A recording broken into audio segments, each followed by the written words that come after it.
bem, a gente já está de volta, abrindo o segundo bloco aqui do Ponto de Encontro de hoje.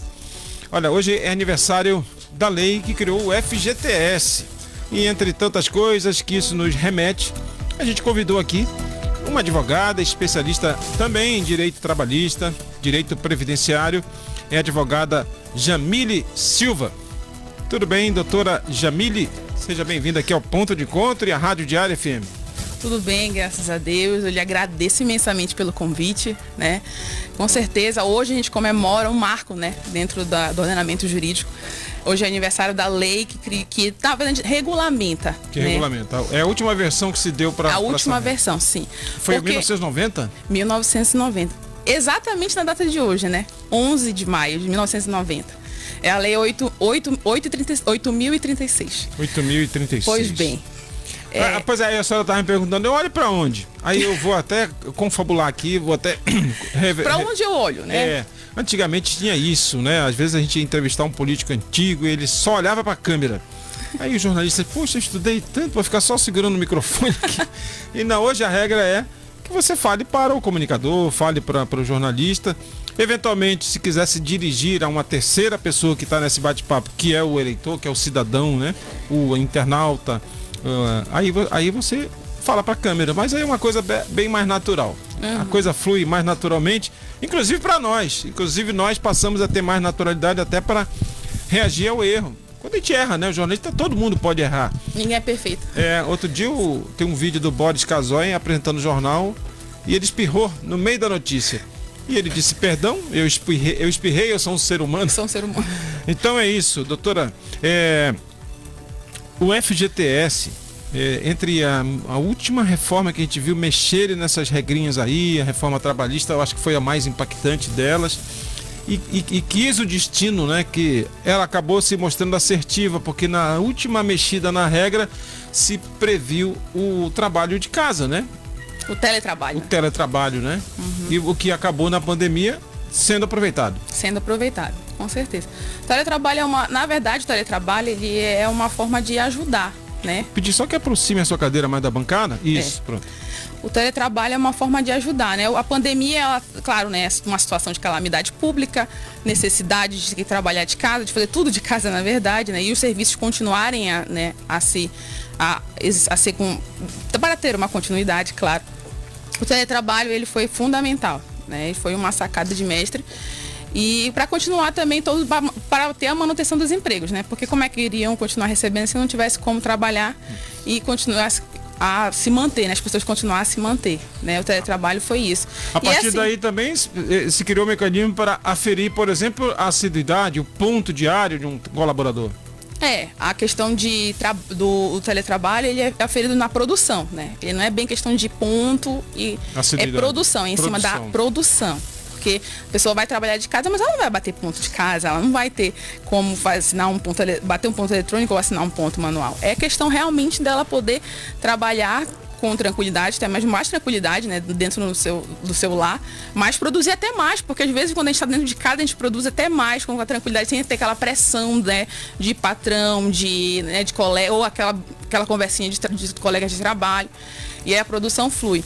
O FGTS, nesse parabéns, né, do FGTS, na verdade o FGTS ele veio muito mais lá atrás, né, essa lei que ela está fazendo aniversário hoje tem 33 anos, né. Ele tem, na verdade, o FGTS ele foi regulado na era Vargas. E aí ele é de 63, primeira regulamentação. Então nós temos 57 anos de existência de um fundo que é fundamental, né, para todo e qualquer trabalhador. Porque assegura que quando ele for demitido, ele não fique desamparado, né? Eu vou ter ali um respaldo, uma segurança, uma garantia realmente de que eu vou ter alguma coisa para poder sobreviver por um tempo até conseguir um outro emprego, né? Contribuição para formar o fundo, ela sai do empregador ou sai do empregado? É do empregador, isso é muito importante, porque é um detalhe que ninguém presta atenção, né? Às vezes a gente fala assim, porque descontado, meus 8% descontado do FGTS na minha folha. Isso não é correto, gente. Eu preciso que vocês prestem bastante atenção, principalmente os cidadãos e todos os trabalhadores em si que também estão escutando a gente. É importante entender que é obrigação do empregador recolher. 8% em cima da sua remuneração. Destaco remuneração, porque normalmente as pessoas acham que também é em cima do salário. Gente, salário líquido. Porque a remuneração, ela engloba tudo. Ela engloba a tua gratificação, ela engloba ali quando o mês que vem o 13º, ela engloba uma gorjeta que você recebe, uma comissão, é a sua remuneração no todo. Então é o seu salário base, que você chama aqui, vamos dizer o salário mínimo, mais a sua comissão, mais as suas gratificações. É em cima disso que é recolhido o FGTS. Só que tem gente que não se atenta a esse detalhe, né? E outra, é do empregador. Não deve o empregador descontar do salário aqueles 8%, né? Para poder ele recolher. Não, é obrigação dele. Então, se você está tendo o seu desconto na sua folha, no seu contra-cheque, desses 8% em cima do seu salário, isso está errado, isso é ilegal. É obrigação do empregador. Doutora, teve uma mudança nessa questão de que, tudo bem, o fundo é isso que a senhora já contextualizou historicamente, né? É uma garantia para o colaborador. Quando esse desligamento se dava por iniciativa do empregador, ainda incidia uma multa sobre o valor que tivesse depositado. De lá para cá teve uma mudança? Já flexibilizaram o pagamento da multa? O que acontece? Hoje nós temos uma novidade. Com a reforma trabalhista, o que teve? Teve uma novidade, que é a possibilidade de acontecer um acordo. O que é isso? Hoje nós podemos ter uma rescisão, que é uma rescisão mediante acordo, que ela é estipulada na CLT, base legal. Então, o que acontece? O FGTS, ele é recolhido, normal, usualmente, e ele incide em cima dele, quando a dispensa ela foi feita, né, sem justa causa, 40%. A multa é 40%. Então, quando vai se fazer um acordo com o empregador para rescisão, então, por exemplo, eu já não quero mais trabalhar, não estou mais satisfeito, mas eu posso fazer um acordo de rescisão com o meu empregador. Então, esse acordo de rescisão com o meu empregador, o que vai mudar em cima do FGTS? Ao invés de você receber 100%, você vai receber 80%. E a multa, que é 40%, ela vai cortar pela metade. Você vai receber 20%, segundo a lei. Então, essa que é a diferença na questão de fazer um acordo hoje, que mudou na hora de receber esses FGTS, né?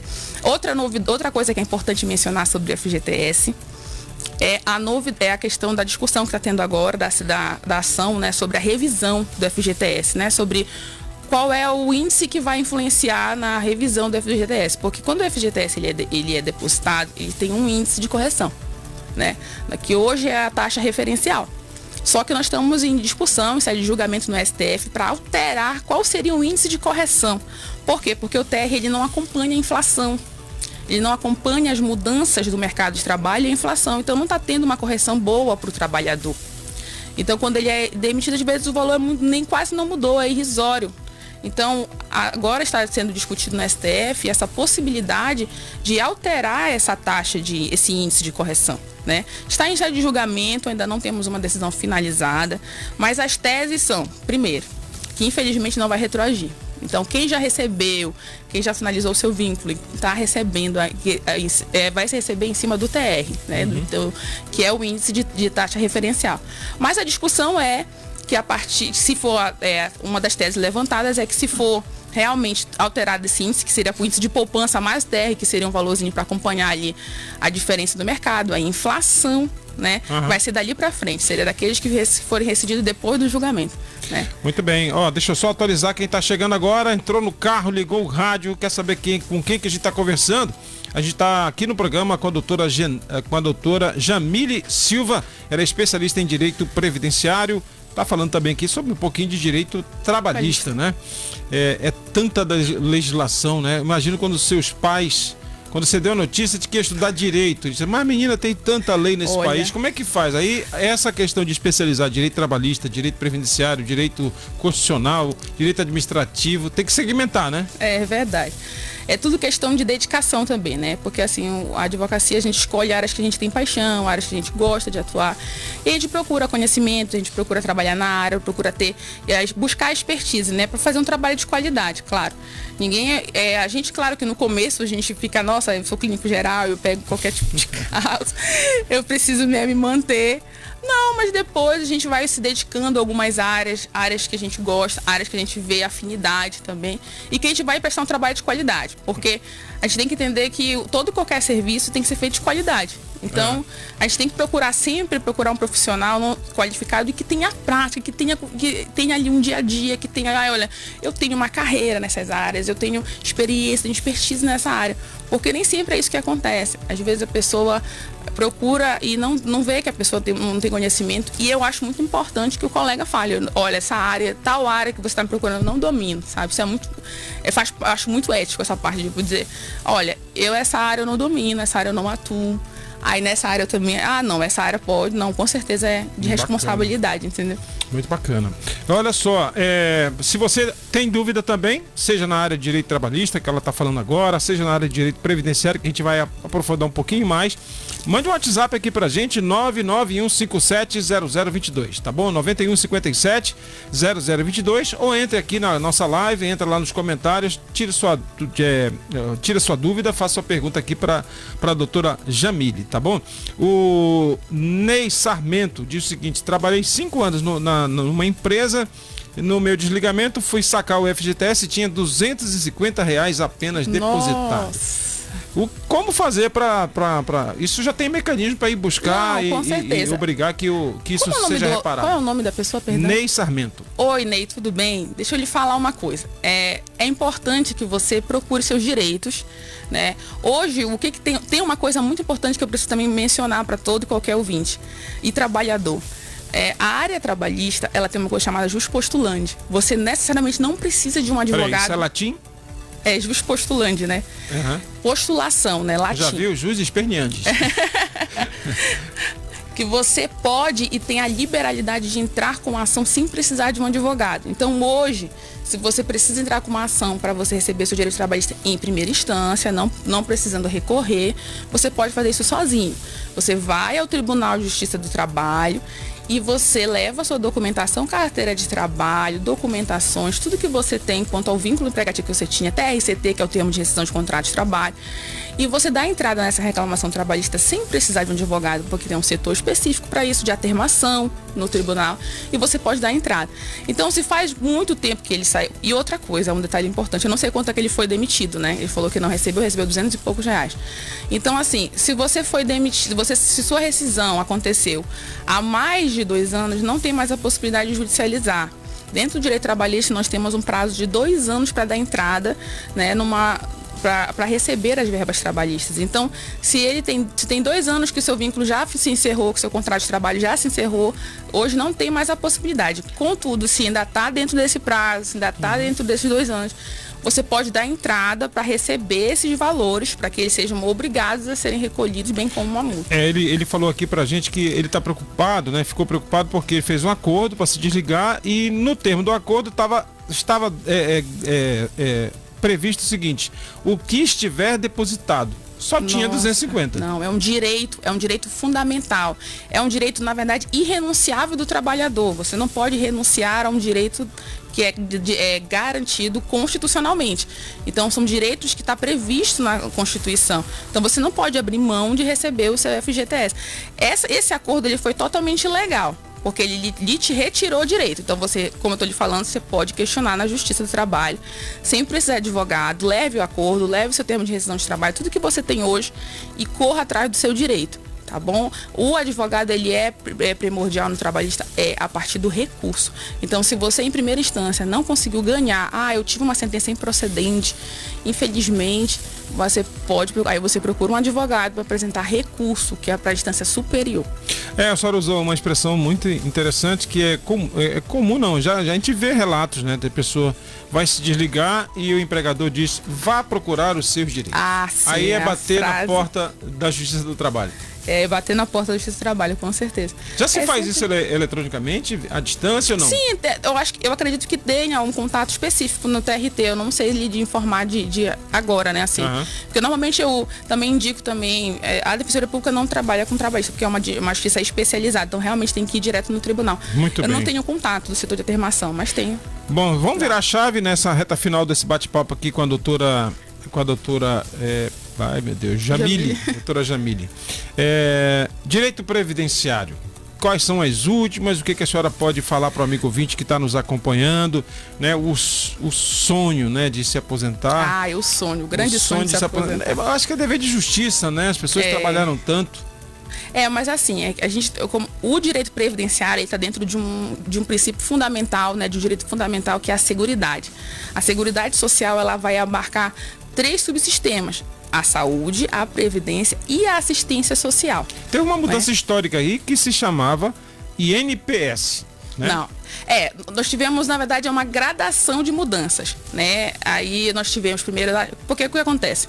Antigamente, começou primeiro com as CAPs, que eram caixas, né, de assistência, eram caixas para aposentados e pensões. Na época ainda era somente para ferroviários, e foi se evoluindo, né, a sociedade. Então nós tivemos também os IAPs, que eram institutos de pensões, porque o que acontece? Antes era só para empresas. As CAPs eram só empresas, só as empresas que tinham as caixas para aposentados e pensões, né? Depois se criou as IAPs, que eram institutos. As IAPs foi na era Vargas, que era para sair da parte só da empresa e se priorizar as categorias profissionais. Se criou as IAPs, né? Em sequência, as IAPs tiveram uma legislação que foi aglutinada e veio o INPC. E depois do INPC veio, por fim, o INSS. O INSS, ele veio de uma fusão. Ele veio de uma fusão das IAPs e do INPC. As IAPs, que eram esses institutos de pensão e aposentadoria, né? E o INPC, que era o Instituto Nacional de Assistência Social. Assistência social englobava a saúde, atenção à saúde?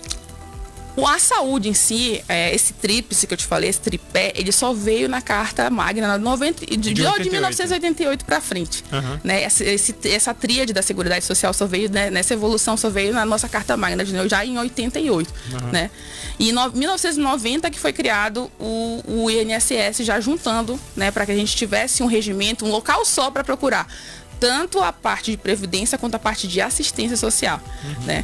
Aí o que eu falei agora, essas 3 tríades, por exemplo, a saúde, ela é ilimitada. Ela é um dever do Estado de prover, é um direito de todos. Ela é gratuita, é um direito de todos. Né? As mudanças nessas regras previdenciárias podem estar, imagino, relacionadas à expectativa de vida do cidadão, das pessoas, que foi aumentando, né? Infelizmente. A reforma previdenciária foi em 2019, novembro de 2019. Né? Então, todos aqueles que tiverem todo aquele direito adquirido até novembro de 2019, que entraram no regime previdenciário antes de 94, tem todo o direito de receber hoje, dando entrada, se cumpriu até 2019. Então, hoje, quando a gente entra com uma aposentadoria, ela tem que ser analisada em todas as possibilidades. Tem regras de transição, regras de pedágio, né, para que a pessoa consiga se aposentar, né? Mas hoje se teve a obrigatoriedade da idade, que antes não tinha, né? Às vezes antes só era a contribuição. Eu tenho tempo de contribuição, posso ser novo, pode ser a idade que for, eu consigo aposentar. Hoje não, hoje eu sou obrigada a ter a contribuição e a idade, né? Então isso também, isso é muito ruim para o trabalhador, né? Porque poxa, eu já trabalhei, eu já contribuí o suficiente, mas hoje eu não posso, né, aposentar, porque eu tenho que ter a idade mínima, né, tanto homem quanto mulher. Isso foi muito complicado. Tá em que parâmetro agora a idade? Se a senhora quiser dar uma pausa para se hidratar, tomar sua água, seu café, perdão, água. Que a dona Nazaré caprichou no café. Olha só, qual é a idade que está regulando hoje para homem e para mulher? 65. 65. E a mulher? Mulher 62. Quer dizer que então, mesmo que a pessoa tenha começado a trabalhar bem cedo, contribuiu tudo bonitinho, recolheu, ainda tem que esperar a idade. Homem 35 anos de contribuição, mulher 30 anos de contribuição. Olha só. Né? É muito desgaste, é muita dedicação para a Previdência, porque a Previdência ela é assim, ela é restrita, ela é para a pessoa que contribui, ela tem que contribuir para receber, para ela ter direito. E aquelas contribuições que são abaixo do salário mínimo nem são consideradas. Então você ainda tem que receber. Outra coisa importante para todo trabalhador: é ilegal você trabalhar e receber abaixo do salário mínimo. Se você trabalha e tem carteira assinada, você não pode receber abaixo do salário mínimo. Se você recebe, mais uma vez, vou falar para vocês, procurem o direito de vocês, porque não pode. É ilegal. E isso influencia no quê? Na sua aposentadoria. Você não pode trabalhar recebendo abaixo, né, do salário mínimo. Então, tudo isso é importante. Então, a Previdência não só tem a aposentadoria, nós temos outros benefícios também, né? Nós temos pensão por morte, nós temos salário maternidade para as mães de filhos até 5 anos de idade. Né? Nós temos também, e é muito pouco, salário maternidade, a pessoa tem que comprovar que tem a qualidade segurada 10 meses antes do nascimento. A senhora falou sobre essa questão de receber menos que o salário mínimo, que faz lembrar, hoje em dia nem se fala em trabalho escravo, hoje em dia se fala mais em trabalho análogo à escravidão, né? Análogo. Mas tem situações absurdas que ainda são flagradas aí pela Justiça do Trabalho, né, doutora? É algo lastimável, né? É muito triste porque, assim, falo de escravidão porque eu sou uma mulher preta, né, advogada. Então, tipo, isso me fere, né, também, né? Toca no meu eu, né?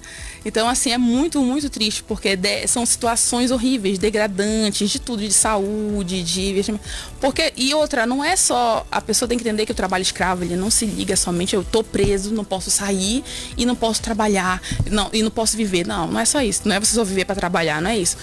Por isso que a gente fala análogo a escravo, por quê? Porque também tem a questão, porque a escravidão tinha essa questão de ter prisão, a privação da liberdade também fora o trabalho. Só que por isso que a gente utiliza esse termo análogo, porque a pessoa também vive, a pessoa consegue sair do trabalho, vamos dizer assim. Mas a forma que ela trabalha, o que ela se sujeita, remete à escravidão. Porque ela está num lugar insalubre, porque ela está recebendo o mínimo do mínimo, porque ela come o mínimo do mínimo, porque ela não consegue, né, se manter. Então, por isso que a gente usa o termo análogo, né? Porque a pessoa não está realmente, nem sempre está privada da liberdade, mas ela está ali vivendo em condições como se estivesse escravizada, né? Aqui também chega pra gente a pergunta no nosso WhatsApp 991570022, 991570022. Edielson Bandeira, nosso ouvinte aqui assíduo, ele pergunta a ela quem nunca contribuiu com o INSS e já 72 anos pode se aposentar, pode ser aposentado pelo órgão? Edielson Bandeira. Oi, Edielson, tudo bem? Deixa eu lhe falar uma coisa. Como eu lhe falei agora, a Previdência, ela exige contribuição. Então, para você ter um benefício hoje, Previdência... Que fique bem claro, contribuição é ter um trabalho formal... Isso, e recolher ao INSS. Ou não só como trabalho formal. Você pode ter um trabalho avulso, você pode ter um trabalho como doméstica, mas você tem que recolher. Você pode ir lá no INSS, emitir guias individuais, ou você pode entrar no meu INSS, que é um INSS do governo. Você entra no meu INSS, você tira as guias de recolhimento e você recolhe para aposentar. Então, você tem que ter o recolhimento. Mas no caso dele, ele falou 76 anos. Então, assim, o que pode ser feito? Pode ter os benefícios assistenciais. Hoje nós temos a Previdência e a assistência de tudo dentro do INSS. Então, os benefícios previdenciários são esses da pessoa tem que ter o recolhimento. E nós temos benefícios assistenciais. O assistencial nós temos ao idoso e ao deficiente, que é o LOAS, é o benefício de prestação continuada, tanto à pessoa deficiente quanto ao idoso. Então, o INSS, ele dá direito à pessoa a receber esse benefício assistencial. A diferença desse benefício assistencial para uma aposentadoria é que ele não dá direito a 13º. Então, mas você consegue receber um salário mínimo e ele é permanente. A cada 2 anos, o INSS verifica se você está trabalhando, se você tem como se manter, porque ele exige. O que é os critérios dos dois benefícios? O LOAS idoso, que é o benefício de prestação continuada da pessoa idosa, a pessoa tem que ter 65 anos, ele falou 76, então teoricamente... 72. Então já se enquadra, 65 anos é o mínimo de idade, e a pessoa tem que estar em situação de vulnerabilidade e a renda tem que ser 1/4 de salário mínimo. O que isso é? Renda familiar. Familiar. É 1/4 de salário mínimo. Ou seja, hoje esse 1/4 de salário mínimo dá uns R$325 por pessoa da família. Então você tem que ter um CAD único, ir no CRAS, ter um CAD único atualizado. E a renda por pessoa da família tem que ser de 1/4 de salário mínimo, ou seja, até R$325. Então você pega, por exemplo, olha, hoje eu recebo um salário mínimo, mas eu preciso dividir com 5 pessoas na casa. Então você está em situação de vulnerabilidade, miserabilidade por causa justamente disso, desse quesito. E ele, no caso, tem a idade, a questão da idade do idoso, 65 anos. E para a pessoa deficiente, ela tem que ter deficiência ou uma doença incapacitante. Então, por exemplo, eu tenho, além desse requisito do CAD único do 1/4, a pessoa tem que ter uma doença incapacitante, deficiência, diagnosticada, com laudos, com exames, e vai passar por 2 perícias. A diferença do LOAS idoso para o LOAS deficiente é que o deficiente ele passa por 2 perícias, a perícia social e a médica. Já o LOAS idoso não, é mandar a documentação, comprova a idade, comprova pelo CAD único a renda e consegue o benefício. A questão também que sobre a revisão da aposentadoria, já tem um mecanismo mais eficiente, mais prático? Infelizmente, olha, a gente tem sérios problemas com o INSS, porque os prazos lá são a ver navios. Demoram e demoram. Mas assim, o que acontece? Eles têm lei específica, 90 dias para analisar um benefício, né, hoje, mas assim, demora, né? Principalmente a parte de revisão. Revisão e recursos são os que mais demoram. Para conceder um benefício, para analisar um benefício, é um pouco mais rápido. Mas as revisões demoram um pouco mais. E a revisão, ela nem sempre é vantajosa, depende muito se alguma coisa alterou, mas tem um detalhe importante. Se você já é aposentado, você não desaposenta.